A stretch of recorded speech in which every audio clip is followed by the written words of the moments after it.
본격적인 그 강연에 앞서서 제가 두 가지 그 작품을 보여드릴게요. 그 사진을 보여드리는데요. 여러분은 보실 때 이 두 개의 작품이 어떤 공통점이 있나 이거 생각하시면서 보시면 좋겠습니다. 화면 한번 같이 볼까요? 네, 이 작품 어떤가요?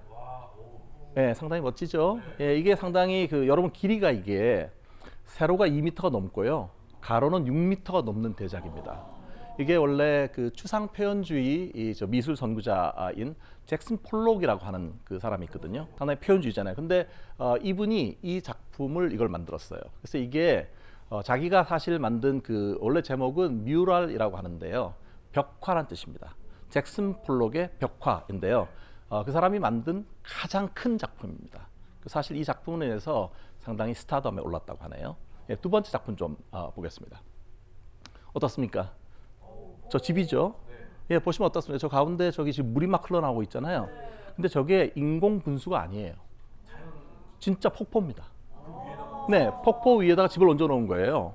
이런 그 대담한 자연과 어우러진 이런 멋진 집을 지은 거거든요. 이게 건축가인 프랭크 로이드 라이트라고 하는 사람이 Falling Water라고 하는 작품으로 만든 거거든요. 이게 실제로 미국에서 가장 아름다운 집이라고 합니다. 이게 1936년도에 미국 펜실베니아 주의 피츠버그 교회에 실제로 있는 집입니다. 이게 지금은 박물관으로 운영이 되고 있거든요.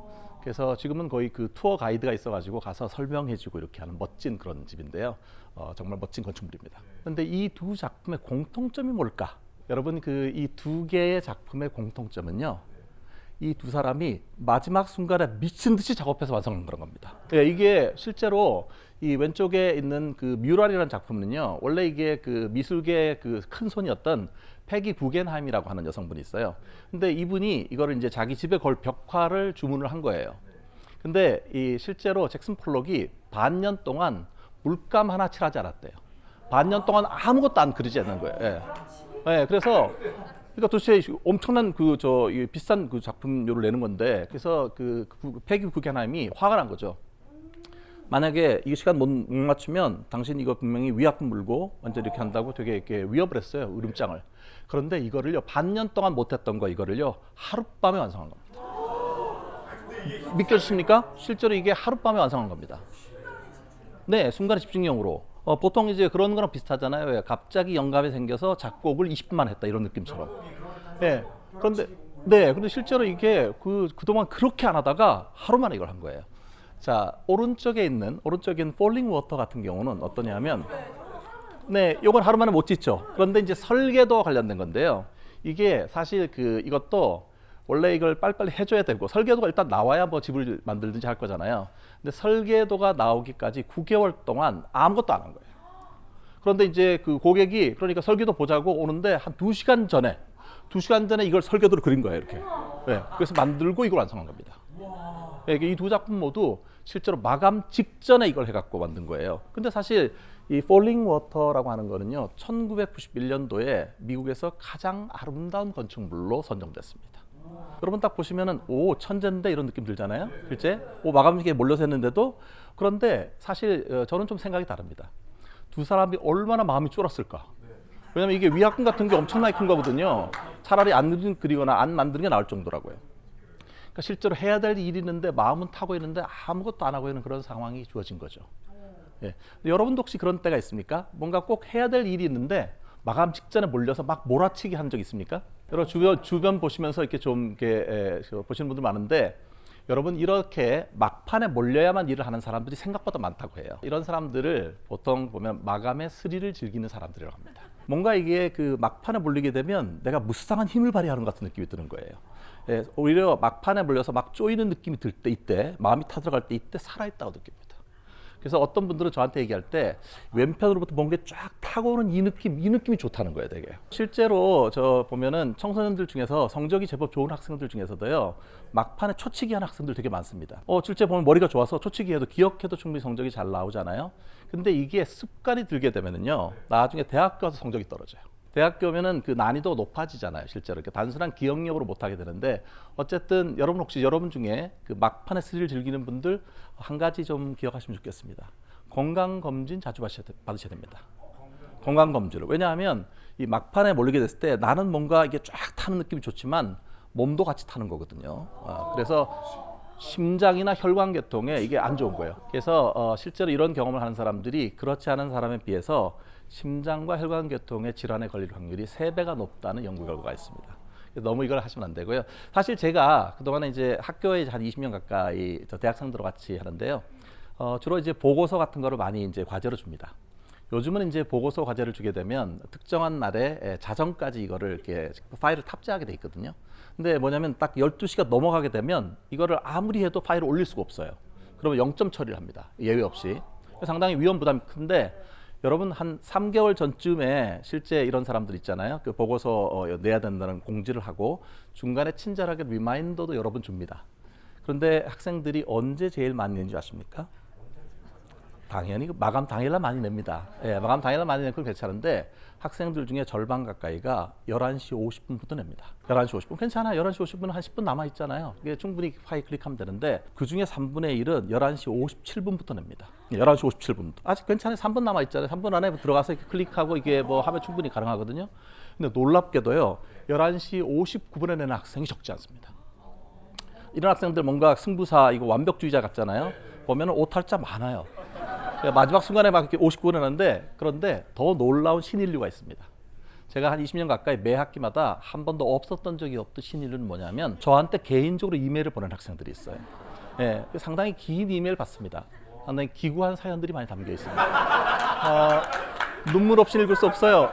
게다가 그중에 어떤 학생 뭐라 그러냐면 분명히 59분에 눌렀는데 갑자기 모래시계가 떴다 화면에. 그리고 어떤 분은 또 사실인지 모르겠지만 화면이 파랗게 바뀌면서 치명적 오류 뭐 이렇게 떴다는 거예요. 3개월 전에 충분히 공지했고 중간에 리마인더도 여러 번 했고 충분히 시간이 있었는데 왜 이렇게 마지막 순간에 이거를 보내는가. 사실 얼마나 이렇게 마음 졸였겠습니까. 마지막에 이게 못 보내고 이럴 때.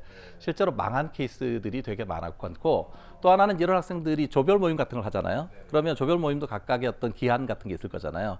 그럼 자기가 그 기한을 또 못 맞추겠죠 당연히. 그렇게 되면 다른 사람으로부터 평판 같은 게 많이 안 좋아지게 돼요. 네. 여러분들 중에는 가끔 보면은 한 그냥 며칠 밤새면 되지 이렇게 생각하시잖아요. 여러분들 젊은 분들이에요. 네, 저처럼 좀 나이가 좀 들어가게 되잖아요. 그럼 밤을 셀 수가 없어요, 자체가. 근데 이렇게 많은 사람들이 마감 직전에 몰려서 이렇게 일을 하고요. 아까 여러분 보셨던 이 그림에 나왔던 이 저 건축가하고 화가도 마감 직전까지 이렇게 일을 몰고 가잖아요. 이런 거를 저희가 가리키는 말이 있습니다. 그게 바로 꾸물거림입니다. 꾸물거림. 네, 실제로 생각 상당 많은데 원래 학술 용어는 지연 행동이라고 해요. 어떤 걸 미루는 행동 자체를 말하는데 저는 이제 그 미루는 행동 대신에 꾸물거림이라는 단어를 좀 선호하는 이유가 사실 많은 사람들이 미루는 행동을 하고 나서 스스로를 게으르다고 생각을 해요. 나는 게을러 의지박약해 이런 얘기를 많이 하잖아요. 그런데 그렇게 부정적인 이미지를 자꾸 자기한테 붙이게 되면 더 일을 미루게 되거든요. 그래서 그냥 좀 꾸물거림 그럼 좀 꾸물꾸물 약간씩 이런 느낌들이 있잖아요. 그래서 꾸물거림이라는 말을 저는 선호하는데 실제로 이제 그 2007년도에 스틸이라고 하는 그런 그 꾸물거림 연구의 대가가 있습니다. 이분이 한 그 꾸물거림 정의를 좀 소개를 하고 싶은데요. 원래 내가 이 일을 하지 않으면 나중에 경을 칠 거다. 이런 부정적인 결과가 올 거라는 걸 다 알고 있어요. 그리고 나도 이거를 해야 한다는 것도 잘 알고 있어요. 그런데 안 하고 있으면서 상당히 불편해하는 그런 단계. 이게 꾸물거림의 정의입니다. 꾸물거리는 거에 대해서 좀 말씀드리고 싶은데 우리가 꾸물이라고 보통 얘기하는 사람이 모든 분야에서 다 꾸물거리는가? 그렇지 않답니다. 실제로 어떤 분들은 그러니까 여행 가거나 이런 거 준비하는 걸 잘하는 분도 있는데 또 삶의 또 다른 영역에서는 일을 미루는 분들이 많이 있거든요. 저희가 이제 같이 공부하고 같이 연구하는 학생들 중에서도 딴 거는 절대로 꾸물거리지 않는데요. 학위 논문 쓸 때만 꾸물거립니다. 사람들이 어떤 분야에서 그럼 많이 꾸물거리는가 이 영역이 되게 관심사인데요. 실제로 최근에 보면 사람들이 꾸물거리는 것 중에 하나가 잠잘 때 취침 시간 있잖아요. 이것도 꾸물거려요. 그러니까 핸드폰 보면은 여러분들 그러잖아요. 너튜브 이런 거 보시게 되면 한 번 보고 끝나는 경우는 없어요. 예, 보금 돌리고 이렇게 하다 보면 어떻습니까? 사실 실제로 이게 보는 분들이 많아요. 근데 그렇게 되면 어떻습니까? 수면 시간 자체가 줄어들잖아요. 그럼 아침에 일어나면 되게 피곤한 그 상태로 또 시작을 해야 되는 거거든요. 그래서 이게 취침 시간 꾸물거림이라는 말이 있을 정도니까 사실 그런데 가장 사람들이 많이 꾸물거리는 삶의 영역은 어떤 것일까? 알아봤더니요. 실제 그 그래프를 좀 보여주시면 좋겠는데요. 여러 가지가 있어요. 근데 이게 이제 많이 꾸물거리는 중에 1번이 뭡니까? 건강입니다. 실제로 이게 건강과 관련된 부분, 아까 건강검진 말씀드렸지만 꾸물거리는 사람들이 너무 많아요. 건강관리도 그렇고 건강 예를 들어서 검진 받으러 가는 것도 그렇고 실제 병원에 가야 되는데 안 가고 계속 머물거리는 거. 예, 뭔가 그런 생각이 들잖아요. 실제로 이렇게 건강 자체가 많은 사람들한테 이게 미루는 그런 것들 중에 하나고요. 근데 이렇게 습관적으로 이게 구물거리게 되면 스트레스 호르몬이 되게 많이 나온대요. 그렇게 되면 아까 말씀드린 것처럼 심장이라든지 이런 데 무리가 많이 가게 되는 거죠. 건강 문제하고도 관련되지만 또 여러 가지 경제적인 그런 부분하고도 관련이 있습니다. 2013년도에 그 독일에서 왜 우리가 세무서에 세금 내야 되잖아요. 세금 안 내고 버티다가 과태료 먹고 연체료 내는 사람 있잖아요. 근데 그 연체료 자체가 총액이 3억 8천만 유로였다 그런 거예요. 우리 돈으로 하면 약 5천억 원 정도. 그러니까 제때 내면은 그걸 안 내도 되는 건데 연체료를 내는 게 그 정도라고 얘기를 하거든요. 예, 그리고 시간 자체도 보면 그 독일의 경우입니다. 독일의 경우인데 보통 한 하루에 허비하고 낭비하는 시간이 평균 한 3시간씩은 허비를 한대요. 그러면 1인당 1년에 한 29일 정도는 그냥 웨이스팅 하는 거예요. 허비하는 시간이라는 거죠. 그러니까 이게 생각보다 1년에 한 달 정도는 그냥 특별히 한 일 없이 그냥 지나가는 시간들이 많은 거죠. 한국은 어떨까요? 그럼 한국 사람 되게 근면하고 성실하고 이러니까 훨씬 그런 것 같지 않잖아요. 어떤 그 인류학 연구하는 어떤 분이 재미있는 연구를 했어요. 각 나라의 사람들이 1분 동안 몇 걸음이나 이렇게 옮기나 걸음이고 요거를 세봤어요. 평균적으로. 그 미국 사람들은요 1분 동안 이렇게 걷는 거를 25걸음을 옮겨요. 네. 일본 사람들은 조금 더 많이 걸어서 35걸음을 옮깁니다. 자, 여러분 생각에 한국 사람은 몇 걸음이나 옮길까요? 실제로 물론 한국 사람도 차이가 좀 있겠죠. 그러나 평균이 그렇다는 평균은 뭐냐면 56번 걸음 옮깁니다. 그러니까 사실 걸으면 이렇게 1초에 한 번씩 걷는 거예요. 지금 사람들이 이렇게 걷는 거죠. 이게 미국에 비해서 거의 2배 이상의 이런 거를 걷는데 그래서 혹자는 이렇게 얘기를 하더라고요. 한국은 멈추는 게 두려운 나라이다. 빨리빨리라고 하는 게 되게 많잖아요. 한정된 시간에 빨리빨리 일을 처리해야 되고 그리고 또 한국에 또 많은 게 뭡니까? 1등만 기억하잖아요. 빨리빨리 한정된 시간 속에 잘해야 된다는 거가 이 두 가지가 함께 있는 거잖아요. 그래서 생각보다 한국에서도 이 꾸물거리는 사람들이 적지 않다고 합니다. 예, 사실 독일만 얘기할 게 아닌 거죠. 워낙 일을 잘하고 싶고 빨리빨리 해야 된다는 압박감이 너무 많다 보면 사실 일을 미루는 경우가 많이 생기기도 합니다. 여러분들 보면 이런 생각할 수 있죠. 그러면 어떤 때 어떤 연령대 있는 사람이 가장 많이 꾸물거릴까? 실제로 이제 이게 그 뭐 각 연령대에도 개인차는 존재하니까요. 그런데 보통 저희가 볼 때 14세에서 29세까지가 가장 많이 꾸물거립니다. 보통 뭐 그 MZ일 수도 있고 더 젊은 세대가 많이 꾸물거린다는 거죠.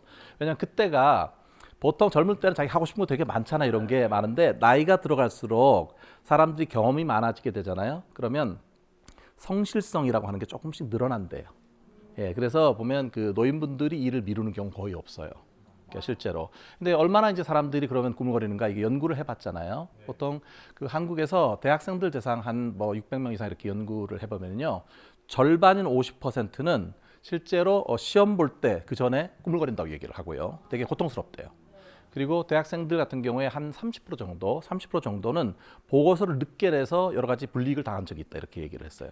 성인들도 예외는 아니에요. 성인들도 만성적으로 꾸물거리는 사람은 약 20% 정도를 봅니다.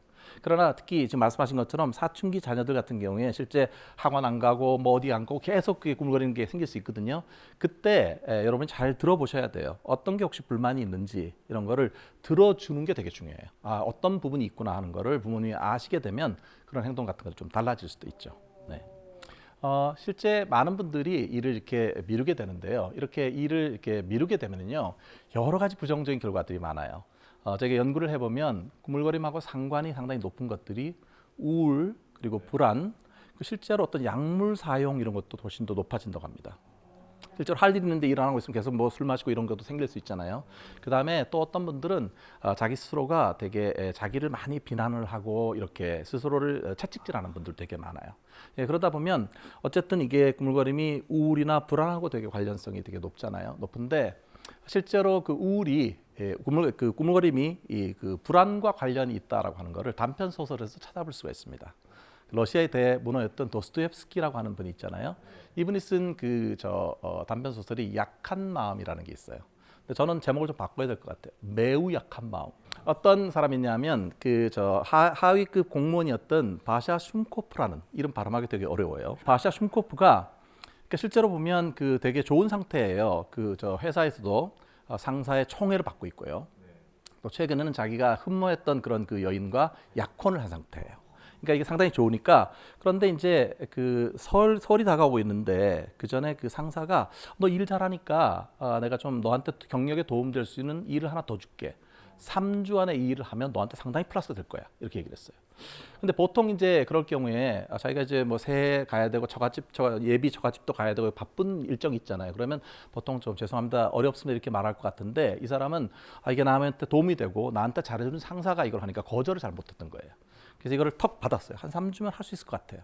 이거 받아들였어요. 받았는데 아니나 다를까 뭐 처갓집에도 가야 되고 사람들한테 인사도 다녀야 되고 할 일이 너무 많은 거예요. 그래서 일을 계속 이제 미루게 되니까 마음이 되게 불안해지잖아요. 그래서 하룻밤을 새면서 이걸 해봤어요. 근데 생각만큼 일이 진척이 안 되는 거예요. 그래서 이걸 어떻게 해야 되나 고민하고 자꾸 물어보니까 상사한테는 하고 있습니다 이렇게 얘기를 했을 거잖아요. 근데 그러면서도 계속 할 일들, 다른 일들이 생겨서 딴짓을 계속 한 거예요. 그러다가 막상 어떻게 됐냐면은 나중에 마지막에 3일 밤을 새서 이걸 해야 돼요. 어떤 느낌인지 아시죠? 떠 있는 그런 느낌 있잖아요, 실제로. 그런데 그러다가 실신을 한 거예요, 이 사람이. 실신을 하고 실신한 상태에서 이렇게 망상이 생겼는데 내가 이번에 일을 못하게 되면은 군대 끌려갈지도 모른다 이런 것들 망상이 생기고 결국 이 주인공이 정신병원에 들어가게 됩니다. 왜냐하면 전혀 현장 생활자를 할 수가 없고요. 자기가 되게 힘들었던 이거 자체가 이렇게 그 꽃이 핀 거죠. 그렇게 돼서 도저히 그 컨트롤이 안 돼서 정신병원에 들어간 그런 경우가 있어요. 그러니까 많은 분들은 사실 보면 이렇게 얘기할 거예요.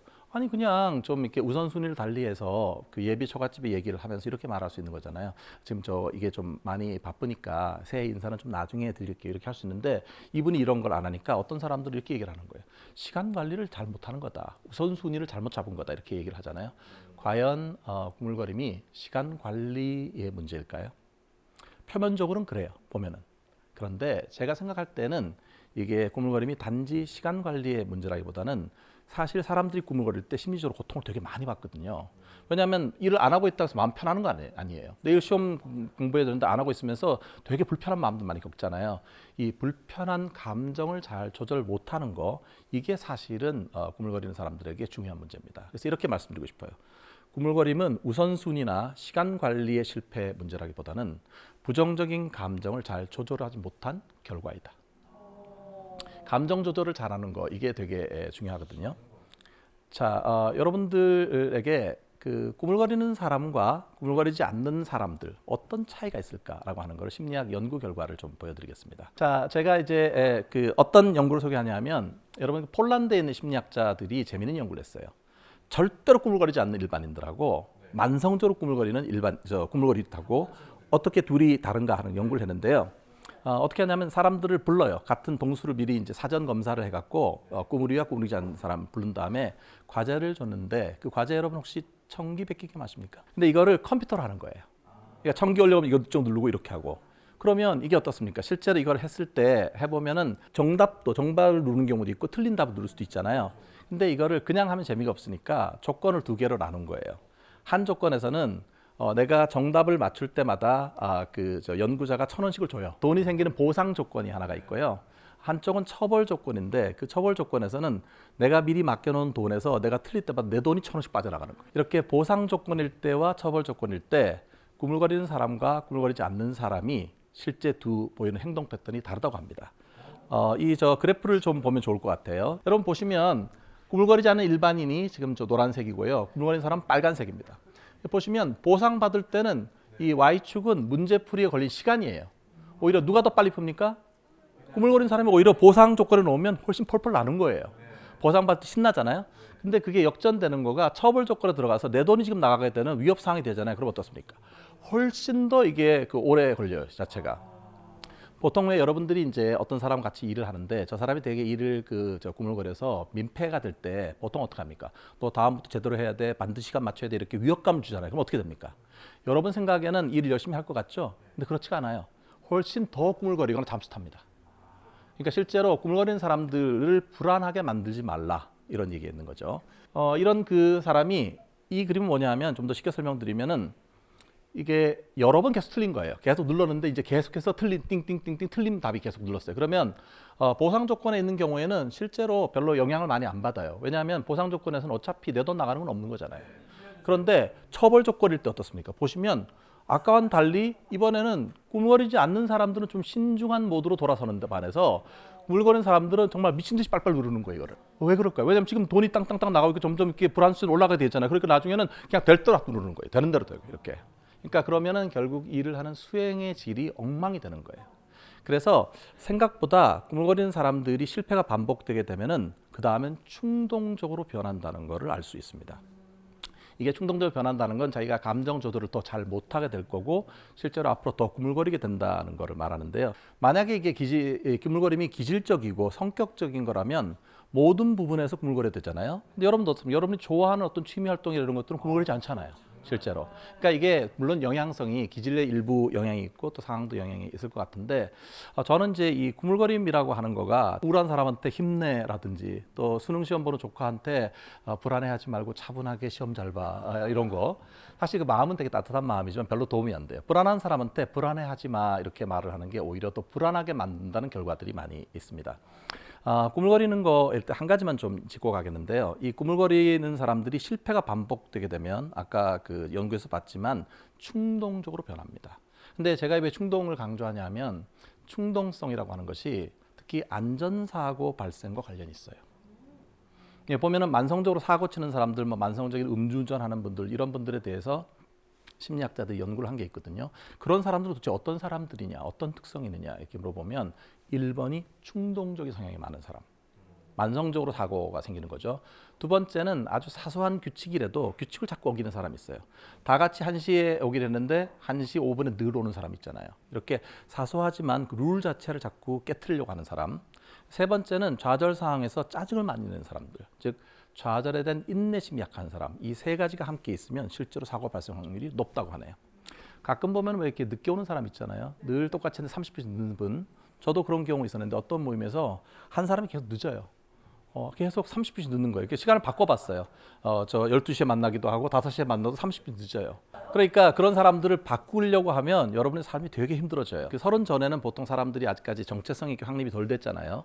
그러니까 오히려 좀 변화 가능성이 있는데 서른 넘으면 자기 나름대로 선호하는 방식이 붙어져요. 많은 사람들이 꾸물거림을 극복하는 방법, 일종의 영어로 말하면 how에 관심이 많지만 제 생각에는 자기를 잘 모르는 것 같거든요. 내가 왜 꾸물거리고 실제로 얼마나 꾸물거리고 언제 꾸물거리고 이런 걸 잘 모르더란 말이죠.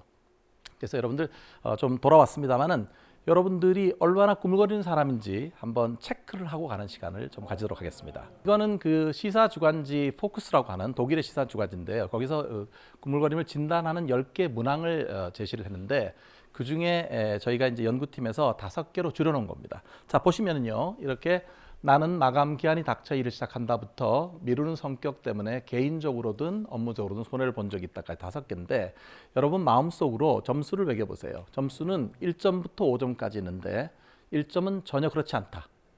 5점은 매우 그렇다. 중간에 3점 정도는 보통이다 이 정도 되겠죠.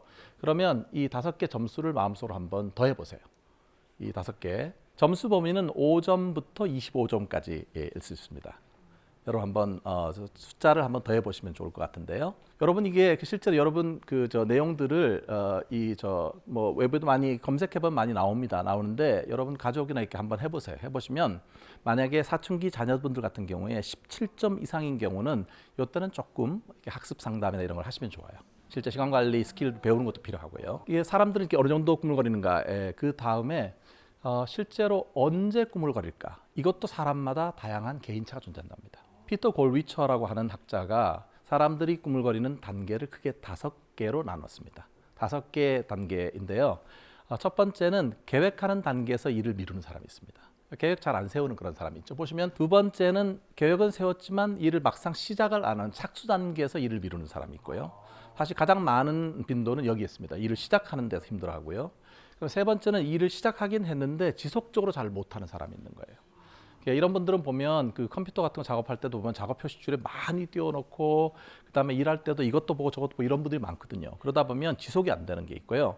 그다음에 어떤 분들은 지속해서 잘 하긴 했는데 마지막에 완수해서 끝내는 걸 못해요. 좀 찝찝한 느낌이 들고 뭔가 이게 더 해야 될 것 같고 이런 생각들 때문에 주로 보면은 완벽주의 성향이 있는 분들이 이 4번째 단계에서 저거 꾸물거립니다.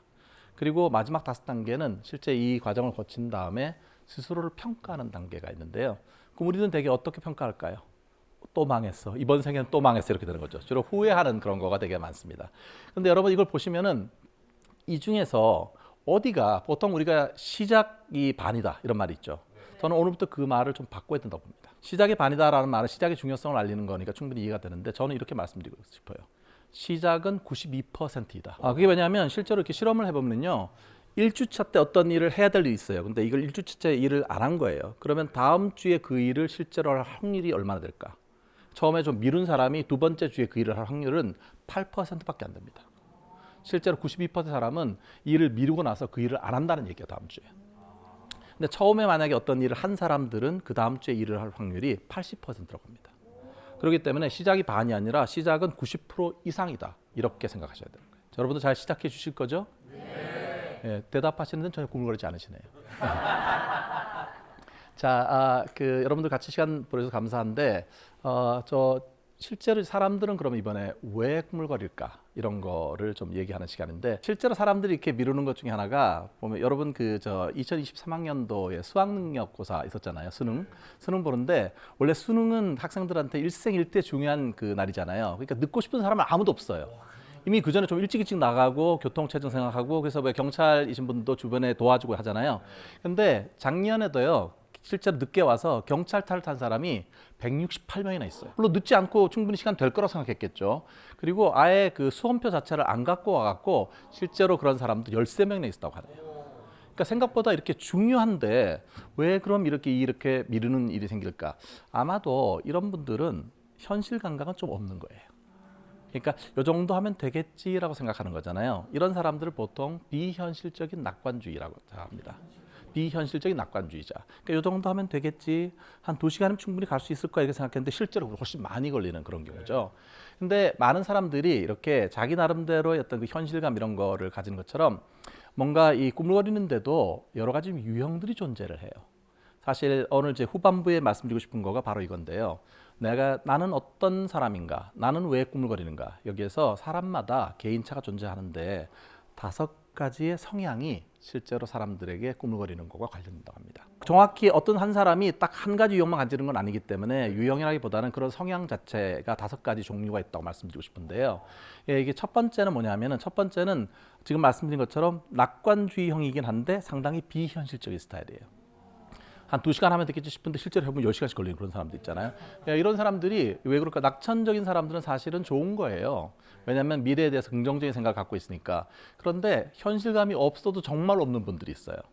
이런 분들은 사실 좀 착각 속에 사는데 되게 긍정적인 착각이 커요. 그게 뭐냐 하면 나는 남보다 더 좋은 일이 많이 생길 것 같아요. 여러분들 저 복권 삽니다. 왜냐면 다른 사람들은 거의 복권 사도 어차피 확률이 없을 것 같지 왠지 내가 사면 될 것 같은 그런 생각이 들잖아요. 그래서 사실 자기 나름대로의 소망적인 비현실적인 소망 같은 걸 많이 가지는 분들이에요. 근데 실제 이런 분들이 보면 이 정도 하면 되지 이렇게 생각을 해요. 근데 막상 시간이 훨씬 더 많이 걸리는 그런 경우인데 이런 사람들은 건강에 대해서도 실제로 훨씬 더 건강의 위험성을 과소평가하는 경향이 있다고 합니다. 실제 그 연구를 해봤어요. 어떠냐면은 템플 대학교 연구팀이 40대에서 60대에 있는 중년 분들을 대상으로 그 설문조사를 할 때 뭐라고 하면은 당신이 생각하기에 당신이 심장병에 걸릴 확률이 얼마나 된 것 같습니까? 했더니 많은 사람들이 나는 안 걸 거라고 생각하는 거예요. 그래서 이 비현실적인 낙관주의자가 56%나 된다고 합니다.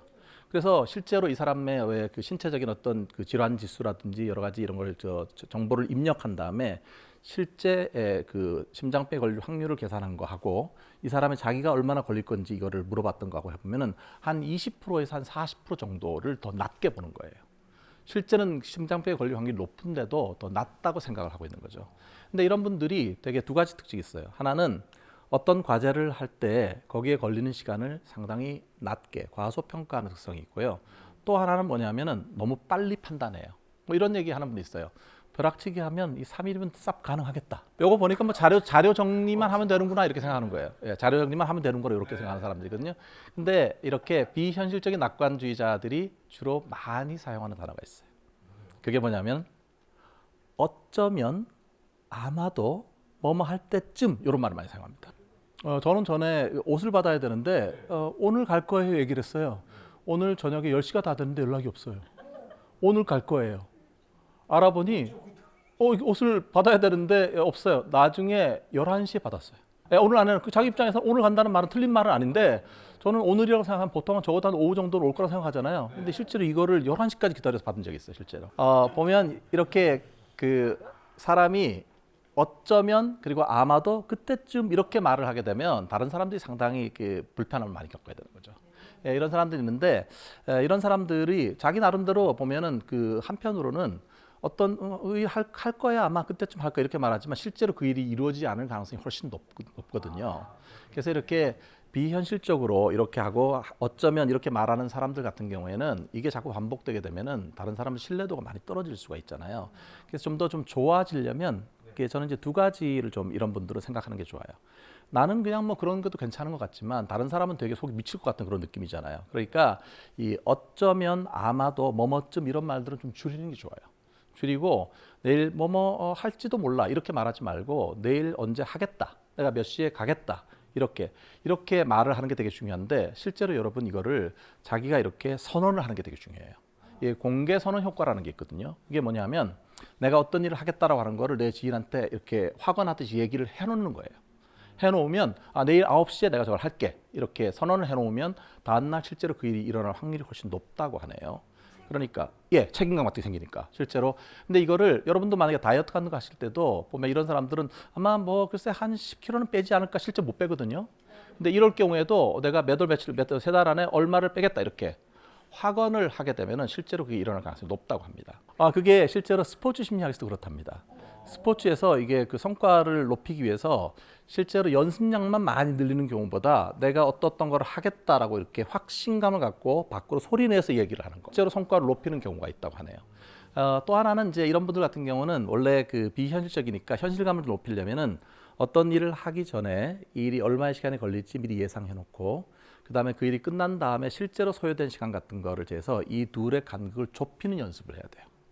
실제로 이 간극이 되게 넓거든요. 보통 한 2시간 될 것 같지만 실제 10시간 걸렸다면 그 사이에 도대체 내가 어떤 일이 됐고 어떤 그 사건이 일어났고 이런 것들을 한번 리뷰를 해보는 일종의 오답 노트를 만드는 게 중요해요. 이런 경우가 있습니다. 어떤 사람이 그 4주차 동안 일을 해야 돼요. 그런데 한 실험 집단은 1주차, 2주차, 3주차 자기가 특정해 해야 될 과제를 했는지 V표 체크를 하게 했어요. 아무것도 적지 않고 그냥 V표 체크를 이렇게. 그리고 다른 집단은 그런 걸 아예 안 하도록 뒀어요. 그럼 나중에 일이 얼마나 되었는가를 보면 첫 번째 그냥 V표 체크라도 한 집단은 1주차, 2주차, 3주차, 4주차가 균등하게 일이 진행됐어요. 그런데 그렇게 하지 않은 집단은 1, 2, 3주차 별로 안 하고 어떻게 되겠습니까? 마지막 순간에 미친 듯이 벼락치기를 하게 되는 거죠. 그러니까 이런 얘기를 할 수 있는 거예요. V표 체크만 하는 것만으로도 벼락치기를 면할 수 있다. 실제로 여러분 그 어떤 일을 할 때 자세하게 적을 필요는 없어요. 어떤 분들 너무 자세히 적는데 내가 일을 했나 안 했나만 체크를 하는 것만으로 도움되죠. 그래서 여러분 많이 요즘 갓생 그런 거 많이 아시죠? 여러분 알람 많이 받으시죠? 지금은 약 먹을 시간, 영어 공부할 시간. 이게 체크하는 자체가 의미가 있는 겁니다. 첫 번째 비현실적인 낙관주의자가 하나라면 두 번째 유형은 좀 해당되는 분들이 좀 많으신 것 같아요. 두 번째 유형은 자기 비난형 꾸물이들이 있습니다. 여기 자기 비난하는 분들이 실제로 이렇게 보면 이런 분들이 이렇게 생각해요. 그러니까 난 왜 이렇게 지난번 그때 왜 시작하지 않았을까? 이렇게 자책을 하게 되고 나는 구제불능이 아닌가? 뭔가 자기 비난하는 사람들이 되게 많거든요. 근데 이런 사람들이 겉으로 보면 되게 착한 사람들이 많아요. 다른 사람한테 뭔가 잘 배려도 하고 도와주고 이러는데 막상 자기 자신이 어떤 일을 했을 때 일을 못했을 때 이거를 자책하거나 되게 채찍질을 하는 사람들이 있어요. 남들 보기에는 그 정도 하면 충분히 했어 이런 말이 별로 도움이 안 되는 거죠. 그러니까 우울한 사람한테 힘내라는 게 도움이 안 되는 것처럼 그 사람한테 아니 이 정도 하면 제법 잘하는 거 아니야 이렇게 했는데 어떤 학생은 전교 2등이에요. 근데 이게 상당히 자기 비난형인 스타일이라 갖고 전교 2등이면 행복하지 얘기했더니 행복하지 않대요. 전교 1등과 비교했을 때 나는 열등하다는 거예요. 그래서 다음번에는 전교 1등이 됐어요.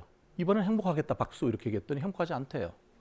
자기 학교가 8학군이 아니래요. 그러니까 이게 자기 비난이라고 하는 거가 한번 돌기 시작하면 되게 자책감을 갖게 되고 그러면 되게 우울해지잖아요. 사람이 우울해지면은 무기력해지고 그렇게 되면 해야 될 일이 있음에도 불구하고 이걸 안 하는 거예요. 이게 자기 비난 가진 사람들은 또 하나는 내가 하나의 실수를 하잖아요.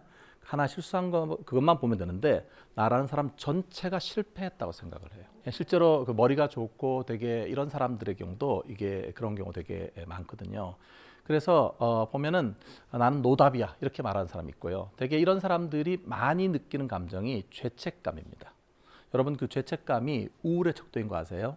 우울을 진단할 때 중간에 죄책감을 얼마나 느끼는가를 체킹하는 그 단계가 있습니다. 실제로 자기한테 이렇게 쓴소리하고 이런 거를 되게 많이 하는데 이런 다그치는 말 이런 것들 이런 걸 많이 하게 되는데 이게 사실 도움이 안 돼요. 왜 그렇습니까? 내가 나를 채찍질하게 되면 힘이 더 빠지잖아요. 그럼 실제로 일을 더 못하게 되고 그렇게 되면 다음은 더 또 실패를 하게 되고 실패가 실패를 계속 이어져가는 그런 거를 갖게 되거든요. 한 가지 그 연구를 짧게 소개하겠습니다. 미국 센트럴 미시건 대학교에서 어떤 연구를 했냐 하면 이 작업 기억이라는 게 있어요. 작업 기억은 우리가 어떤 일을 할 때 정보 처리를 할 수 있고 기억을 하는 속에서 뭔가 일을 할 때 중요한 그런 부분이거든요. 그런데 자기 비난과 작업 기억 사이에도 관련성이 있다고 합니다. 자기 비난 수준을 사람들을 먼저 설정을 해서 이 사람 비난을 많이 하는 사람, 그렇지 않은 사람 이걸 나눠놔요. 나눠놓고 나서 그 다음에 어떤 집단에게는 되게 쉬운 일을 줘서 성공 경험을 하게 하고요. 어떤 집단에는 되게 어려운 문제를 줘서 실패 경험을 하게 해요. 그 다음에 이 성공 경험이나 실패 경험 다음에 자기 그 작업 기억이 사전과 사후에 달라지는가라고 하는 걸 봤는데요. 자기 비난 자체를 많이 하지 않는 사람은 성공했거나 실패했거나 별로 영향을 안 받아요. 작업 기억의 변화량이 거의 없어요. 유의하게. 그런데 자기 비난을 많이 하는 사람들은 흥미로운 결과를 보여줬는데 그게 뭐냐면 자기 비난을 많이 하는 사람 같은 경우에는 실패를 한 다음에 작업 기억이 조금 더 증가하는 걸 보여요. 일시적으로. 그런데 이게 지속이 안 돼요. 잠깐 반짝하는 거예요. 그러니까 내가 만약 실패했을 때 나에게 이렇게 뭔가 회초리를 대는 것처럼 딱 일시적으로 딱 이게 주의 집중이 올라가는 거예요. 그런데 성공 경험을 하게 된 다음에 보통 사람들은 기분이 좋아지고 훨씬 더 작업 기억이 더 좋아질 것 같잖아요. 근데 자기 비난 성향이 높은 사람들은 성공을 하게 되면 오히려 작업 기억 그게 줄어듭니다. 그건 뭐냐면은 성공했어도 그 성공의 크레딧이 나한테 오질 않기 때문에 오히려 어쨌든 하긴 했다 이렇게 생각하니까 안도감을 가지는 거거든요. 근데 사람이 행복하려면 부정적인 걸 줄이는 것만은 갖고는 안 돼요. 실제로 긍정적인 거를 늘려야만 행복할 수 있는데 이런 사람들은 성공적인 경험을 해도 그 성공 경험에 따라오는 보너스를 받을 수가 없는 거예요. 그러니까 항상 만약에 내가 좀 더 실패했다고 하면 이런 사람들은 자기를 채찍질을 하게 되면 잠깐 반짝 효과가 있는 거죠. 그러니까 채찍질을 계속 하는 거예요. 하지만 이게 실제로 그 채찍질 효과가 오래 못 가기 때문에 중간에 다시 또 가라앉게 되고 무엇보다 문제는 뭐냐면 성공했을 때도 성취감을 못 느끼는 거예요. 그래서 이 자기 불안 있는 사람들이 특히 문제인데 여러분 생각 어떻습니까? 이런 그 자기 비난하는 아이들 사실 생길 수 있거든요. 근데 이런 거가 사실 부모와의 관계에서 많이 영향을 받는다고 합니다. 자녀를 자기 비난형으로 만드는 부모의 특성에 대해서 좀 얘기를 할 텐데요. 부모님들이 이 전가의 보도처럼 자녀를 이렇게 통제하고 싶어 해요. 사랑이라는 이름으로. 사랑하죠. 사랑하는데 자녀가 이런 걸 했으면 좋겠고 항상 이런 것들을 자꾸 얘기를 하잖아요. 이게 사랑이라는 이름이 사실 어떨 때 보면 되게 부담으로 많이 작용하는데 브라이언 바버라고 하는 미국의 심리학자가 부모의 심리적인 통제에 대해서 얘기를 했어요. 한 가지만 예를 들어드릴게요. 여러분 부모님도 혹시 그런 말씀 안 하시나요? 내가 널 낳을 때 얼마나 힘들었고 그다음에 너를 기르고 하는데 총 뭐 9억 원이 들었고 뭐 내가 이렇게 이래서 못 살아 이렇게 여러분 그게 사실 알게 모르게 부모님들이 많이 사용하는 전가의 보도처럼 사용하는 건데 그게 뭐냐 하면 이 브라이언 바버에 의하면은 죄책감을 유발하는 거예요. 아이들은 그런 면에서 내가 그 우리 부모한테 뭔가 못했다 이렇게 생각이 되니까 사실 부모의 말을 잘 따를 수밖에 없는 거예요. 내가 너한테 이렇게 한 게 이 정도인데 이것도 못 해주니 이렇게 말하는 거죠. 처음에 100점 맞았을 때 엄마와 수학 80점 맞았던 엄마가 너무 다르잖아요. 이게 안면이 다른데 처음에 100점 맞았을 때 이렇게 따뜻하게 보여줬던 그 애정을 80점 듣자마자 싹 차게 바뀌었잖아요. 이렇게 먼저 줬던 애정 자체를 거두어들이는 애정 철회라고 하거든요. 실제로 이게 보면 아이가 혼란스러워요. 그럼 이렇게 생각하게 되는 거죠. 엄마는 내가 100점을 맞아야지만 나를 사랑하는구나. 엄마의 사랑은 내가 100점을 맞아야 돼. 이렇게 되니까 만약에 그렇지 못한 자신이 되면은 자기 스스로에 대해서 상당히 비난을 하게 되는 거예요. 나는 엄마에게 부족한 사람이고 또 엄마한테 사실 죄책감 지금 들 정도로 그런 아들인 거잖아요. 그래서 일종의 이게 약간 가스라이팅 같은 거예요. 어떻게 보면 물론 이제 자식을 사랑한다는 마음에서 이거를 잘하라고 이런 얘기를 하지만 자식이 그거를 마치 어떠냐 하면 내가 사랑을 많이 주고 싶어도 실제로 그 사랑을 받을 수 있는 그 공간은 아주 작은 거거든요. 각자 눈높이에 있는 거니까. 그래서 심리적인 그 통제에 관해서 말씀드렸는데 이러시면 안 돼요. 어떤 분들은 오늘 이런 걸 배우셔갖고요. 적재적소에 사용하시는 분들이 있더라고요. 예, 1번, 3번, 2번, 4번 이렇게 번호 붙이고 그렇게 하시면 안 됩니다. 예, 실제로 아이들이 상처를 많이 받거든요. 그래서 아이들한테 중요한 거는 내가 뭔가를 할 때 엄마 아빠가 나를 되게 지켜봐 준다. 이거 내가 자율적으로 어떤 거를 독립적으로 할 수 있도록 이걸 잘 지켜보는 역할 이런 거를 해주셔야 돼요. 예, 그렇지 않으면 실제로 아주 똑똑한 아이로 자라났지만 마음속에 늘 부족한 아이라는 생각을 갖게 되는 거거든요. 이 자기 비난형 꾸물이가 생각보다 많이 있다는 것을 말씀드립니다. 자, 여러분들 보시면은 이 첫 번째 저희는 그러니까 비현실적인 낙관주의자 얘기를 했고요. 지금은 자기 비난형 그런 꾸물이에 대해서 같이 얘기를 했잖아요.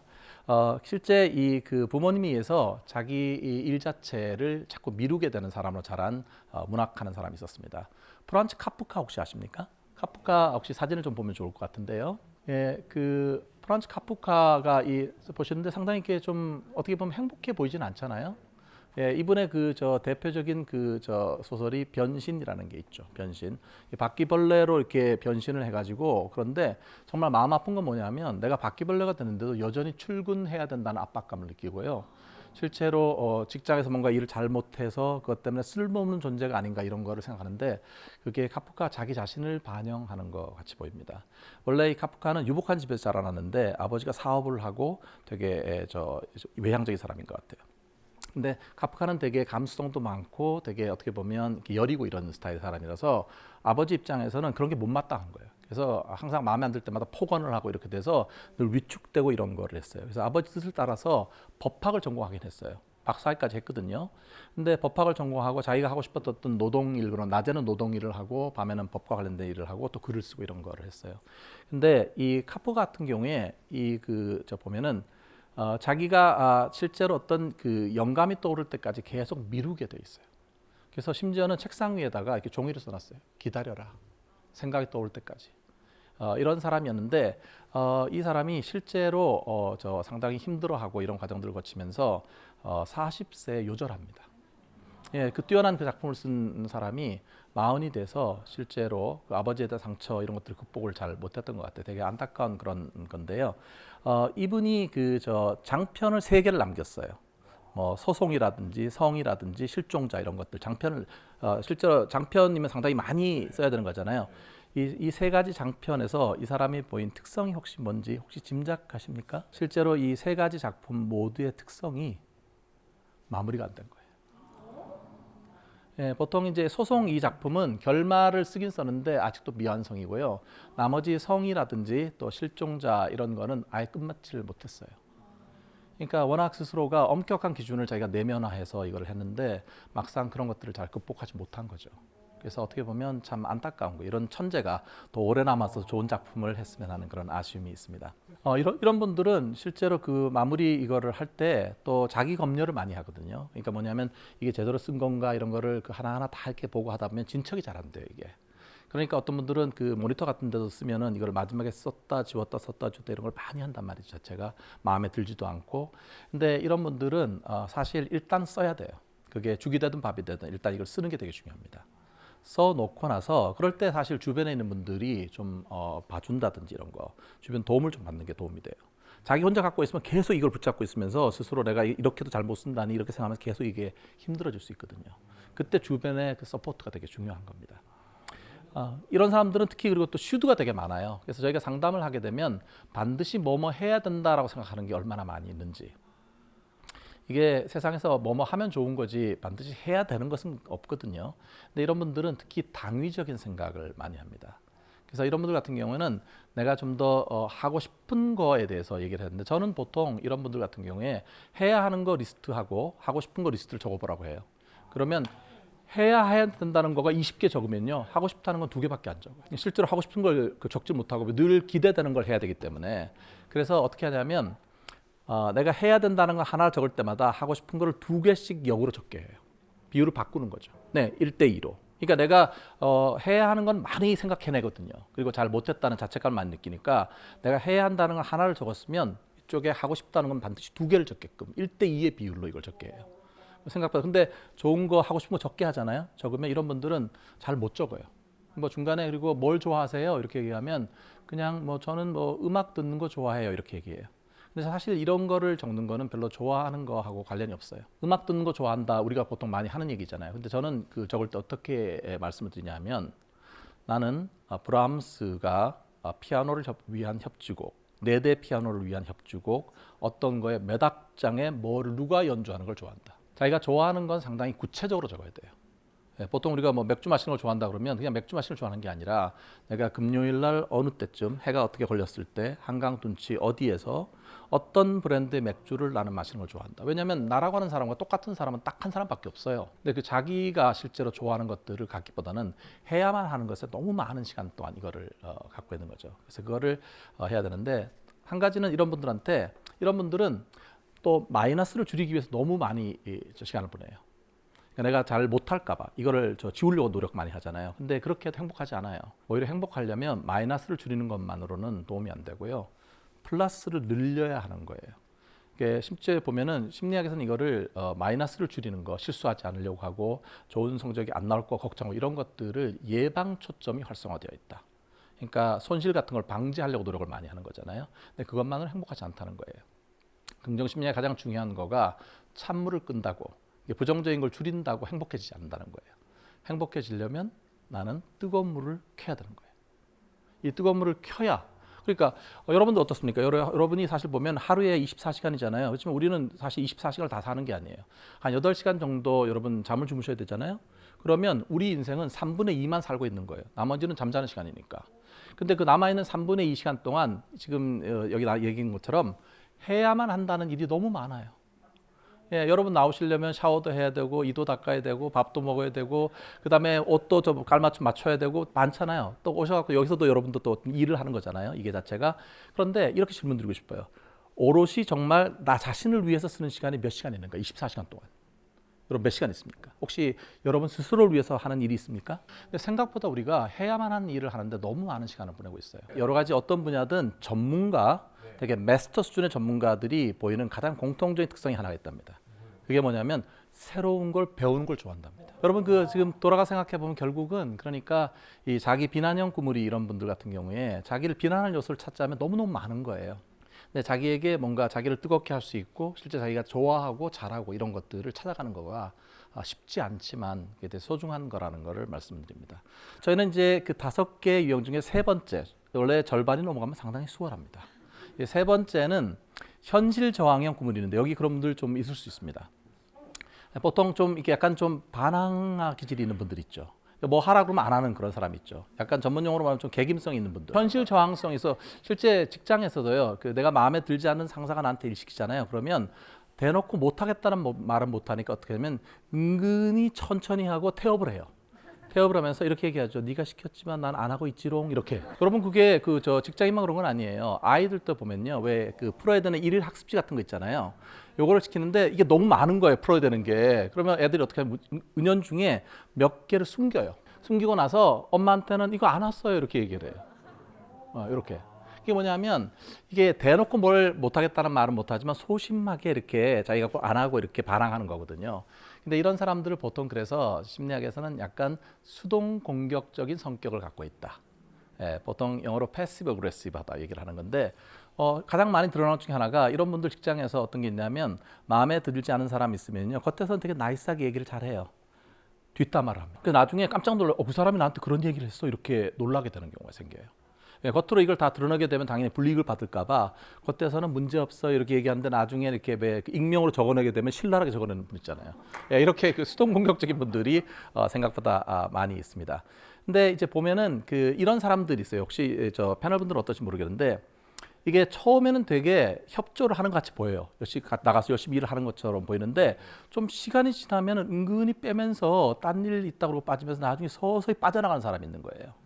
같이 뭔가를 하려면 하는데 분위기는 다 이렇게 뭐 할 것 같이 얘기해놓고 나중에 막상 보면 빠져가지고 남들에게 민폐해주는 사람 있잖아요. 그게 왜 그러냐면 보통 이제 첫 번째는 사람들이 상대방 입장을 좀 이해하려고 해요.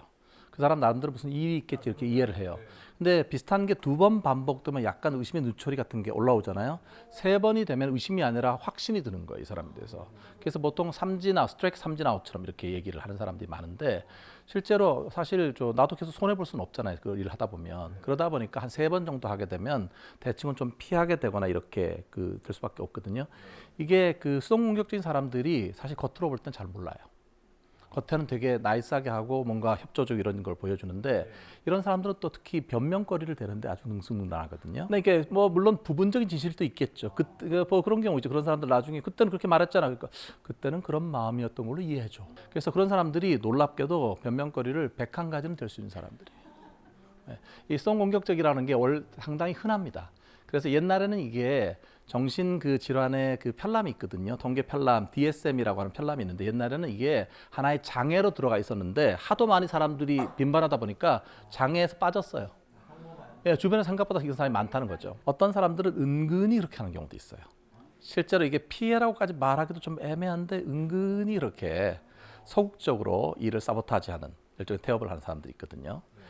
실제로 이렇게 현실 저항형 이런 사람의 가장 대표적인 사람이 여러분 잘 아는 레오나르도 다빈치 있죠. 근데 천재의 또 다른 일면이 있다고 하네요. 예, 다빈치 사진을 좀 보시면은 상당히 수염이 좀 멋지게 나는데요. 여러분 생각하시기에 다빈치는 되게 미술, 건축, 뭐 수학, 뭐 모든 영역에서 천재잖아요. 근데 그 동시대에 다빈치하고 같이 살았던 사람은 그렇게 생각 안 했대요. 그 사람들은 이 사람이 도대체 이 일을 언제 끝낼 건가? 실제로 약속을 안 지키는 거로 너무 유명한 거예요. 그래서 교황 레오 10세 같은 경우는 이 사람은 끝내기는 하는 건가? 실제로 이 사람 다빈치가 많은 멋진 대작을 남겼잖아요. 최후의 만찬 같은 거 이게 4년이 걸린 겁니다. 원래 그 전에 일찍 끝내주기도 했겠죠. 4년이 걸려서 독촉받아고 간신히 했는데 여러분 좋아하는 모나리자 그리면요. 이거는 14년이 걸린 작품이에요. 아직도 완전히 완성되지는 않았어요. 14년 걸렸고요. 14년 그래도 그건 괜찮았어요. 이 다빈치가 얼마나 일을 마무리를 안 하고 소위 계김성을 보였냐면 1400년대에 실제 무염스테 성도회라는 데에서 이게 일종의 성모상 같은 거, 성모 그림을 그려달라고 했어요. 이게 이제 암굴의 성모라고 하는 그런 작품인데요. 이게 원래는 7개월에 끝내기로 한 거거든요. 얼마나 시간이 걸리냐면 보시면 상당히 멋진 대작이긴 하죠. 네, 요거 끝나는데 가볍게 25년 걸렸습니다. 실제로 처음에 어느 정도 이렇게 원래 7개월을 해주기로 한 건데 이게 처음에 좀 하긴 했는데 중간에 뭐가 수가 틀렸는지 이탈리아에서 프랑스로 가버렸어요. 그냥 이거를 주지도 않고. 그래서 사실 상대 쪽에서 고소를 해가지고요. 실제 2년 안에 반드시 끝내지 않으면 안 된다 이런 거를 했음에도 불구하고 실제 이게 완성품이 전달된 건 25년 후입니다. 상당히 멋진 작품이긴 한데 저 작품 하나를 보기 위해서 25년을 기다려야 됐던 거죠. 예, 그래서 물론 이제 본인이 이제 실제 받은 사례비가 적을 수도 있고 그 과정이 마음에 안 들 수도 있지만 은근히 이거에 대해서 사선 복수를 한 게 25년까지 간 거죠. 다빈치 자신도 스스로 자기를 알긴 알았나 봐요. 실제로 세상을 떠날 때 임종시에 이 사람이 남긴 말이 뭐냐면 나는 끝을 낸 게 별로 없었다. 다빈치 자신도 특히 이런 분들이 약간은 이제 현실 저항형 그런 특성 때문에 그렇다고 볼 수 있겠죠. 사실 이게 이제 좀 뿌리가 있는 거잖아요. 되게 엄격한 부모님 밑에서 자란 사람들. 그러니까 겉으로는 뭐라고 말을 못하지만 속으로는 하기 싫은 마음이 되게 많아서 다른 사람이 뭔가 이렇게 하라고 하는 거는 일단 하기 싫다는 마음부터 쫙 올라오는 거거든요. 그러니까 이런 사람들 같은 경우에는 자기가 특히 부정적인 정서가 있을 때 이걸 쭉 눌러둬요. 이걸 표현했다가는 뭔가 내가 불이익을 겪을 것 같으니까 이렇게 눌러두는 스타일이거든요. 이게 하는 것처럼. 그래서 사실은 자기의 부정적인 거 안에 가득 있을 때 이게 도망간단 말이에요. 그래서 자기의 부정적인 정서를 좀 잘 알아차리고 이거를 잘 인정해주고 그때 부정적인 생각을 보다 긍정적으로 바꿔주고 하는 일종의 정서 조절 훈련을 받는 게 도움이 됩니다. 예, 그래서 사실 그걸 안 하면 자기도 손해인 거잖아요. 그래서 이 감정을 조절하는 훈련 프로그램들이 많이 있는데 그게 3단계로 이루어져요. 하나는 내가 지금 느끼는 감정이 뭔지를 알아차리는 게 제1단계. 그다음에 2단계는 내가 이런 지금 감정을 느끼고 있구나라고 인정하는 게 2번째 단계고 세 번째는 부정적으로 안 하고 싶은 마음이 막 올라왔을 때 이때 뭔가 내가 좋아하는 차를 마시거나 뭔가 향수 같은 거를 이렇게 느끼거나 내가 좋아하는 것들과 이거를 연합해서 기분을 전환하는 것이 3단계입니다. 근데 이 첫 번째 자기 감정을 알아차리고 인정하는데 좋은 방법이 있어요. 이런 사람들은 일기를 쓰는 게 좋습니다. 네, 일기를 쓰게 되면 자기 감정이라든지 이거를 좀 더 들여다볼 수 있거든요. 이게 사실 여러분 감사일기 같은 거 쓰잖아요. 감사일기 효과가 이 심리학자 에몬스나 이런 사람들의 연구를 보면은요, 감사일기를 쓰게 되면 그 실제로 행복감이 25%나 증가한다고 합니다. 예, 그리고 이게 놀라운 건 단지 감정 기분만 행복해지는 게 아니라 신체 건강, 수면의 질 이런 것도 더 좋아진다는 결과들이 보고되고 있어요. 근데 문제는 뭐냐면 제가 이제 네 번째 말씀드릴 완벽주의자는 안 돼요. 감사일기를 쓰라 그랬더니 완벽주의자들은 특히 완벽하게 일기 쓰려고 해요. 그냥 일주일에 한 두세 번 정도 쓰시고요. 내가 글솜씨가 별로 없다 생각하실 경우에는 한 두세 줄만 쓰세요. 그날 되게 감사한 일, 오늘 저는 감사한 일이 되게 많은 것 같아요. 여러분이 좋아했으면 좋겠습니다만은 어쨌든 저한테는 감사하게 쓸 수 있죠. 이런 분들이 자기 감정, 억눌려 있는 감정을 좀 더 알아차리는 게 되게 중요합니다. 자, 저희는 열차가 세 가지를 지나서 네 번째 역으로 가고 있습니다. 네 번째 역은 여러분 중에서 상당히 해당하는 분들이 꽤 있을 것 같아요. 많은 분들이 질문하시는 부분인데 완벽주의형 꾸물입니다. 네, 원래는 사실 생각할 때 이게 완벽주의가 있는 사람은 꾸물거리지 않을 것 같잖아요. 원래 완벽하게 일 처리를 해야 되는데 완벽주의자 중에 다 꾸물거리는 건 아니고요. 일부가 꾸물거립니다. 어떤 사람이냐면 겉은 완벽주의자인데 속은 완벽주의자가 아니에요. 왜냐하면 이게 겉으로 부모님의 기대라든지 이런 걸 만족시키기 위해서 완벽한 사람으로 자라났지만 속마음은 이거가 아닌 거예요. 그렇죠. 그래서 이런 사람들을 사회가 그들에게 완벽주의를 부여하였다라고 해서 사회부가 완벽주의. 좀 어려운 말이죠. 사회부가 완벽주의인데 이런 사람들이 많이 꾸물거립니다. 근데 어떤 사람들은 그렇게 얘기를 해요. 완벽주의가 우리를 마비시킨다. 사실 한국은 사실 완벽주의 이런 거 되게 중요하게 생각하잖아요. 그래서 중요한 일, 뭐 논문 같은 거 이런 거 있을 때 보면 사실 꾸물거리는 사람 되게 많거든요. 특히 그 사람이 완벽주의자라면 거의 많이 꾸물거립니다. 여러분들 완벽주의 성향이 여러분한테 얼마나 있는지 저희가 좀 약식으로 한번 테스트하고 지나갈게요. 이게 원래 완벽주의 테스트가 많은데 여러분 손병호 게임 아시죠? 손가락 들어서 여러분 오른쪽 손가락이든 왼쪽 편한 손가락 들으시고요. 제가 지금 보여드리는 그 5가지에 해당되는 것마다 손가락을 줬습니다. 첫 번째, 나는 실수할까봐 염려를 많이 한다. 솔직하게. 두 번째, 나는 평상시에 정리정돈하는 습관이 뛰어나다. 해당하는 분들. 자, 세 번째 보시죠. 자라면서 부모님이 나한테 기대를 참 많이 하셨다. 네, 세 번째. 네 번째는 평상시에 달성하고 싶은 목표나 기준이 아주 높다. 내가 세운 기준이 높다. 네 번째.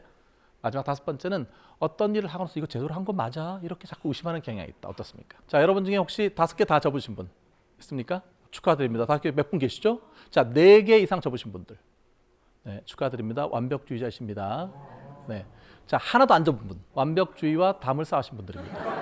그렇죠. 네, 이게 원래는 이게 24개의 문항인데요. 여러분 인터넷에 제 이름하고 그다음에 완벽주의 테스트 이렇게 검색하시면 무료 링크가 있습니다. 지금까지 한 10,000분 넘게 하셨어요. 실제로 했는데 이 중에 이게 완벽주의 성향이 이제 0%에서 100%까지 점수 범위가 있는데요. 지금까지 최고 점수는 98% 있었습니다. 개인적이기 때문에 말씀 못 드리지만 아주 유명한 앞으로 운동선수입니다. 운동선수들은 이게 완벽한 루틴이 되게 중요하거든요. 이게 무너지게 되면 징크스가 많아지니까요. 예. 그래서 98%. 혹시 여러분 나중에 실제로 이걸 해보시고 98% 이상 나오시는 분들 저한테 개인적으로 연락 주셔야 됩니다. 최고 점수를 경신해야 되기 때문에. 예.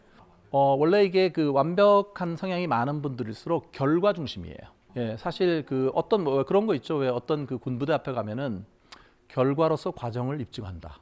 어떤 과정을 거쳐서 상관하지 않고 결과가 되느냐 안 되느냐 되게 중요한 거잖아요. 열심히 했으면 결과 좋았겠지 이렇게 얘기를 하는 거하고 비슷한 거거든요. 근데 어쨌든 간에 본인이 그런 성향이 아주 높지는 않아요. 실제 아까 성향 자체가 한 62% 정도면 적당히 균형을 잘 갖고 있는데 조금 더 이제 어떤 부분에서는 조금 스트레스를 받을 수 있는 부분이 있다는 거죠. 이게 한국 사람들 중에 얼마나 많은 사람이 완벽주의 성향이 있을까? 저희가 이제 연구실에서 연구를 해보니까요, 53.6%예요. 자기 스스로 생각하기에 내가 완벽주의 성향이 있다고 생각하는 사람이 절반. 그러니까 여러분이 보시면은 앉아 계신 2분 중에 1분은 완벽주의 성향이 있는 거예요. 그리고 완벽주의 성향이 있다고 대답하신 분들의 70%가 내가 우울한 경향이 있다고 말을 했어요. 그러니까 이게 너무 어떻게 보면 한국에서는 1등만 기억하고 너무너무 잘해야 된다라고 하는 거가 거의 인이 박혀 있잖아요. 그러다 보니까 때로 이게 아이들한테 상당히 부담이 될 수 있죠. 늘 그런 걸 유지한다는 거는 사실 어른도 하기 되게 힘든 건데 아이들한테 그걸 주입을 하게 되면 상당히 힘들어집니다. 완벽주의자들 같은 경우에는 우리가 이제 심리학에서 말할 때 갈등이 여러 가지가 있는데 그 중에 접근 갈등을 많이 가지는 겁니다. 하나는 내가 완벽하게 잘하고 싶은 것도 그 하나지만 또 하나는 실수 없이 해야 된다라고 하는 것도 하나의 접근인 거거든요. 근데 이 두 가지가 함께 떠 있기 때문에 일도 너무너무 잘해야 되고 동시에 거기에 결점이 하나도 없어야 되고 이런 것들이 함께 가다 보니까 이게 박치기를 해요. 그렇게 되면 아무 쪽도 움직이질 못하는 거죠. 마치 우리가 줄다리기 할 때 같은데 보면은 양쪽에서 똑같은 힘이 이게 작용하게 되면 힘은 많이 쓰고 있지만 어느 쪽도 움직일 수 없거든요. 그래서 완벽주의 성향이 너무 높은 분들이 또 타인에 대해서 신경을 많이 쓰는 경향이 있는 사람, 이런 사람들이 일을 미루게 됩니다. 하나가 조금만 잘못돼도 일을 진행할 수 없어요. 처음부터 부클리 샤카 쓰시는 거 말씀하셨지만 쓰다가 중간에 약간 벗어나게 되면 어떤 분은 그냥 넘어갈 수 있잖아요. 그러면 처음부터 다 구겨야 돼요. 처음 백지부터 다시 시작해야 되는 거란 말이죠. 이 디테일의 지옥에 빠지는 분들이 많이 있죠. 그래서 완벽주의자 분들한테 좀 이게 같이 얘기를 하고 싶은 게 이 완벽해야 한다라고 하는 그 메시지가 누구로부터 왔는가? 많은 경우에는 되게 부모님이나 주변 선생님이나 뭐 주변에 중요한 분들로부터 이게 많이 왔거든요. 만약에 한 뭐 나이가 어릴 때는 영향을 받을 수 있지만 적어도 한 20대 중반 이후에 된다면 사실 저는 그렇게 말하고 싶어요. 그 이후의 인생은 부모님의 영향이라기보다는 여러분들이 만들어갈 수 있는 시간이라고 생각해요. 제가 자주 하는 말 중에 하나가 20대 중반 이후에 생기는 이 잔주름도 여러분이 만든 거예요. 예, 특별하게 그런 모양으로 계속 웃었을 거 아닙니까? 뭔가 만든 것처럼. 근데 어쨌든 그때부터 어쩌면 새살이 돋아나서 자기의 삶을 시작하는 그런 시간이 시작되는 거라고 저는 생각합니다. 자, 실제로 이 완벽한 사람들은 되게 뭔가 좀 찜찜한 거, 뭔가 결점이 있고 실수하는 거 이런 걸 잘 못 참아요. 마치 어떤 거냐면 이렇게 컵에다 깨끗한 물이 담기는 컵이 있어요. 근데 잉크방울이 조그만 게 하나가 딱 떨어져요. 어떻게 됩니까? 갑자기 쫙 퍼지면서 검게 되는 거잖아요. 그게 마음속에 그런 느낌인 거예요. 예, 그러니까 그거를 피하고 싶은 그런 마음들이 있는데 어쨌든 완벽주의가 하나에 보면은 축복이기도 하고 내가 뭔가 열심히 추구하는 거에서 축복이긴 하지만 무결점을 추구해야 된다는 그런 걸 하게 되면 이게 상당히 힘들어하게 하는 부분이 또 있죠. 실제로 완벽주의자가 성취를 많이 하죠. 네, 완벽주의자 중에서 사실은 한 7대 3 정도로 70%는 상당히 우울해질 가능성이 많아요. 30%는 우울하지 않고 업적을 많이 내는 행복한 완벽주의자들이 있어요. 예, 그런 분들 같은 경우에 훨씬 더 뭐가 다르냐 하면 아까 계속 말씀드리지만 부정적인 감정에 휩싸였을 때 이거를 잘 조절할 수 있는 사람들이 행복해요. 네, 그게 특히 그 힘든 일, 뭔가 내가 일을 잘못해가지고 예를 들어서 자기가 더 실망하고 실수에 대해서 염려하고 이거는 이해가 되는데 완벽주의자 중에서 우울한 쪽으로 가는 사람들은 뭐냐면은 자기가 뭔가 잘했을 때 극명하게 다른 모습을 보여요. 우리가 어떤 일을 잘했을 때는 되게 나한테 성취했으니까 기쁜 일이잖아요. 근데 기뻐하지를 않는 거예요. 그래서 특히 그 자기가 뭔가를 성공했을 때 이 작은 성공이 됐을 때 이거를 자기한테 잘 크레딧을 줄 수 있느냐. 그래서 사실 행복한 완벽주의자와 그렇지 않은 우울한 완벽주의자의 차이가 힘든 건 같아요. 힘든 일이 생기면 둘 다 힘들거든요. 차이는 좋은 일이 생겼을 때 이걸 빨리 탐지하는 거예요. 행복한 완벽주의자들은 거기서 좋은 점을 빨리 이렇게 일종의 탐지하고 디텍트를 해서 이거를 보는데 반해서 여기서는 그거를 모르는 거죠. 그래서 차이가 긍정적인 거. 마치 흰 색깔을 옷을 빠는 데는 비슷하지만 색깔 옷을 더 선명하게 할 수 있느냐. 예, 그 차이가 다른 겁니다. 자, 열차는 마지막 정거장으로 가서 5번째 꾸물이 유형, 참 꾸물이도 유형도 많다 이렇게 생각하실 수 있는데요.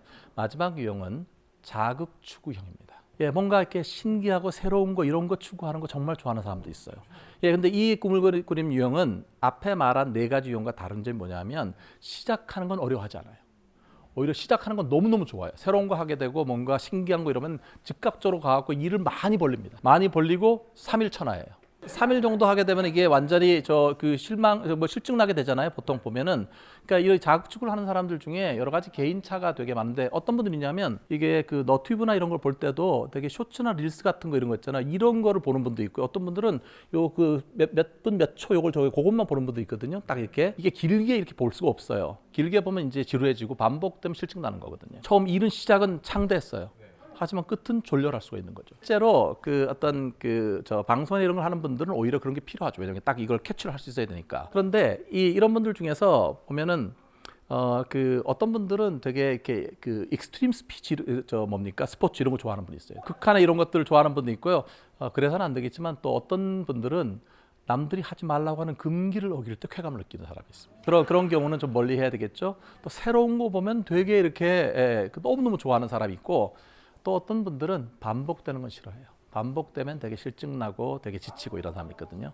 그래서 이제 이게 그 우리가 전가의 보도처럼 새해가 되면 새로운 계획을 세우잖아요. 하지만 되게 그 저 작심삼일이라는 덫에 빠지게 되잖아요. 사실 새해에서 되면 작심삼일하고 어떤 분들은 그 저 피트니스 센터 이런 데 운동하러 가고 횟수로 끌어놓으면 처음에 한 두세 번 나가고 그 다음은 안 나가잖아요. 언제 갑니까? 라커룸에 옷 뺄 때 갑니다. 그 3일 하고 그 다음에 좀 시들해지는 게 어쩌면 좀 자연스러운 거인 거죠. 그러니까 이게 3일 하면 일단 사실 좀 쉬어줘야 되는 거가 맞잖아요. 근데 진정한 강자는 4일째 어떤 걸 취하느냐. 어떤 분은 3일 하고 내가 이거를 유지를 못하게 되면 급 실망하는 사람이 있어요. 근데 그렇게 되면 작심삼일이 되는 거거든요. 3일 한 다음에 좀 가라앉게 되는 게 자연스러운 거라는 거잖아요. 이 자체가. 오히려 그때를 좀 쉬어가고 어떻게 보면 작심삼일을 반복하라. 중간에 그 4일째 나가 떨어져서 그냥 아예 안 해버리는 게 아니라 작심삼일하고 하루 쉬고 다시 작심삼일을 또 시작하는 것 자체가 원래 이 자극추구형인 분들 같은 경우에는 좀 변주를 줘야 돼요. 그러니까 처음에 한 3일 정도 계획을 세웠던 거, 그다음에 4일째 좀 가라앉잖아요. 그러면 다시 3일에 계획을 세울 때는 앞에 했던 거와 똑같은 걸 하지 말고 조금 내용을 바꿔서 계획을 세우는 거예요. 그럼 또 3일을 가서 다시 줄어들고 이게 돼서 반복되게 되면 사실 한 달이 차는 거지 않습니까? 그래서 이런 사람들 같은 경우에 이제 보면 제가 소개해주고 싶은 거는 이게 우리가 학습하는 것 자체도 하나의 레벨업이 되거나 이런 거 하는데 처음에 시간이 좀 필요하다는 거예요. 그 자체를 보여주는 그런 곡선이 있습니다. 저희 S자 곡선에 대해서 함께 보시겠습니다. 이게 학습이 일어나게 되면은 실제로 시도한 횟수가 X축이고요. 실제로 그걸 마스터하게 되는 습득한 정도를 보시게 되면 첫 번째 이게 상당히 느리게 시작한다는 걸 좀 볼 수 있잖아요. 이 구간을 견디는 거가 대단히 중요한 거고요. 그 다음에 두 번째, 그러다 갑자기 이렇게 스퍼트를 하면서 올라가게 되고 학습 효과가 올라가게 되는 급성장하는 때가 오죠. 이때는 정말 기쁜 거죠. 내가 하려고 다 이루어지니까. 그리고 그게 되면 어느 정도 안정되게 지속이 되는 거죠. 그러니까 결국은 여기 관건은 뭐냐면 처음에 저 느린 시작 단계를 견딜 수 있느냐. 그런데 이제 이 자극 추구형인 같은 경우는 저때 가라앉는다는 거죠. 한 3일하고 좀 재미없으면 그냥 확 가라앉아 버리는 그런 거를 하거든요. 실제로 이때 이 불을 다시 이때 좀 가라앉을 때 다시 이렇게 재점화하는 게 되게 중요한 것이요. 국내 대학생을 대상으로 저희가 영어 성취도에 관련해서 조사를 해보면은 우리 생각에는 언어 재능이라든지 뭐 지능이라든지 이런 게 중요할 것 같잖아요. 성취도에. 실제로 가장 중요한 건 저렇게 좀 이렇게 약해졌을 때 다시 재점화를 할 수 있느냐. 재동기화를 할 수 있는 능력이 없느냐가 실제 영어 성취도에 상당히 영향을 줬다라고 하는 거죠. 그래서 여러분도 요걸 지나는데 한 가지 더 말씀드리면 그 어떤 런던 대학교 어떤 연구를 보니까요. 그게 사람이 좋은 습관을 가지기 위해서 과연 며칠이나 필요할까? 이거를 연구를 해봤는데요. 물론 개인 편차가 상당히 큰데 평균 좋은 습관을 하는 데는 66일이 걸린답니다. 그러니까 2달은 하셔야 되는 거예요. 2달은요. 다이어트든 뭐 운동이든 이런 걸 2달을 하시게 되면 실제로 이게 유지되고 변화될 수 있다는 거거든요. 근데 개인 편차가 상당히 크더라고요. 자기 관리 잘하는 분들은 18일만 있으면 된답니다. 자기 관리가 조금 어려운 분들은 254일을 기다리셔야 돼요. 어쨌든 그러나 이걸 볼 때 평균이 66일이라는 거는 내가 어떤 좋은 습관을 만들기 위해서 66일에 투자할 수 있느냐. 그때 이 자극추구형 같은 경우는 그 첫 번째 느린 구간 이거를 잘 지나가는 게 중요하죠. 자, 저희가 나는 왜 꾸물거릴까라고 하는 거에서 5가지 성향에 대해서 말씀드렸어요. 비현실적인 낙관주의가 있었고요. 자기 비난형 꾸물이가 있었고, 그 다음에 또 현실 저항형 개기는 스타일도 있었고요. 너무 완벽해서 꾸물거리는 사람도 있었고, 마지막으로 자극추구 성향이 많아서 꾸물거리는 이 5가지가 있잖아요. 다시 말씀드리지만 여러분은 그 중에 한 가지가 아니라 몇 가지를 동시에 가질 수도 있고요. 네, 이게 한 가지만 있는 게 아니에요. 그런데 또 하나는 정도도 중요하잖아요. 그러니까 조금씩 여러 개를 갖고 있는 분들도 계신 거예요. 예, 이게 개인차가 있기 때문에. 근데 중요한 포인트는 저는 좀 그렇게 생각을 해요. 이게 사람이 자기마다 이제 성향이나 이런 거를 갖고 있잖아요. 근데 많은 분들이 너무 빨리 그 습관을 바꾸려고 하고 또 굴거리면 빨리 이걸 타파하고 싶어 하는데 생각보다 그렇지가 않아요. 먼저 내가 어떤 스타일인지 어떤 경향성이 있는지 그 경향성에 맞춰서 어떤 거를 하면 좋을지 이거를 자기 이해라고 하는 거가 가장 중요한 출발점이라고 저는 생각을 하거든요. 그래서 여러분들 꿈거림 극복하는 사람들 이렇게 얘기를 들어보면은요. 이게 여러 가지 방법들을 많이 하더라고요. 어떤 분들은 뭐 15분 열심히 하기, 뭐 어떤 분들은 주문 외우기, 뭐 다양한 걸 많이 하거든요. 근데 원래 빈익빈 부익부예요. 자기 관리가 잘 되는 사람은 어떤 거 해도 잘 되고요. 그게 잘 안 되면 어떤 것도 잘 안 되는데, 그러나 한 가지 단초는 뭐냐면 내가 어떨 때, 특히 어떤 단계에서 주로 일을 미루게 되는가라고 하는 거를 리뷰를 해보는 게 되게 중요한 것 같아요. 나는 왜 꿈을 거릴까? 이게 오늘 이 저 왜 시리즈의 중요한 부분이잖아요. 여러분이 어떤 스타일이건 간에 한 가지 진실은 분명합니다. 막상 일을 할 때는 한 순간에 한 가지 이상 할 수 없어요. 아무리 더 하고 싶어도 멀티태스킹을 해야만 한다고 하더라도 one at a time인 거잖아요. 실제 저는 그런 의미에서 한 번에 한 가지를 현재 집중하는 게 되게 중요하고요. 그래서 아마 어떤 그 저 회사에서 슬로건 이런 게 있었어요. 여러분도 아마 기억나실 겁니다. Just do it. 근데 저는 여기서 do라고 하는 건 뭔가를 해라, 행동이 중요하다는 거잖아요. 근데 그보다 더 중요한 건 just예요. just는 뭐냐면 특별한 이유를 대지 마라. 뭐 이건 이래서 그다음에 효율성 있고. 그래서 마치 우리가 이게 그 저 닭공 이런 거 있잖아요. 이런 거 느낌처럼 특별히 이유를 이거를 하는 게 중요하다라고 하는 걸 말씀드리는 거죠. 그래서 오늘 상당히 긴 시간인데 제 강의의 마지막은 미국 명상 분야의 대가인 존 카바친 교수님의 그 말씀을 좀 인용하고 싶어요. 큰 변화를 시도하기보다 현재와 그것이 나에게 지금 어떤 영향을 주고 있는가, 이거를 잘 관찰을 해라. 자기를 잘 관찰하는 것이 긍정적이고 중요한 변화의 출발점이다. 어쩌면 꾸물거림을 이걸 바꾸고 싶다면 나를 얼마나 잘 관찰하는가, 이것이 제일 중요한 부분이죠. 앞으로 여러분들이 원하는 삶을 위해서, 성공을 위해서 꾸물거리지 않으시기를 제가 응원하겠습니다. 대단히 고맙습니다.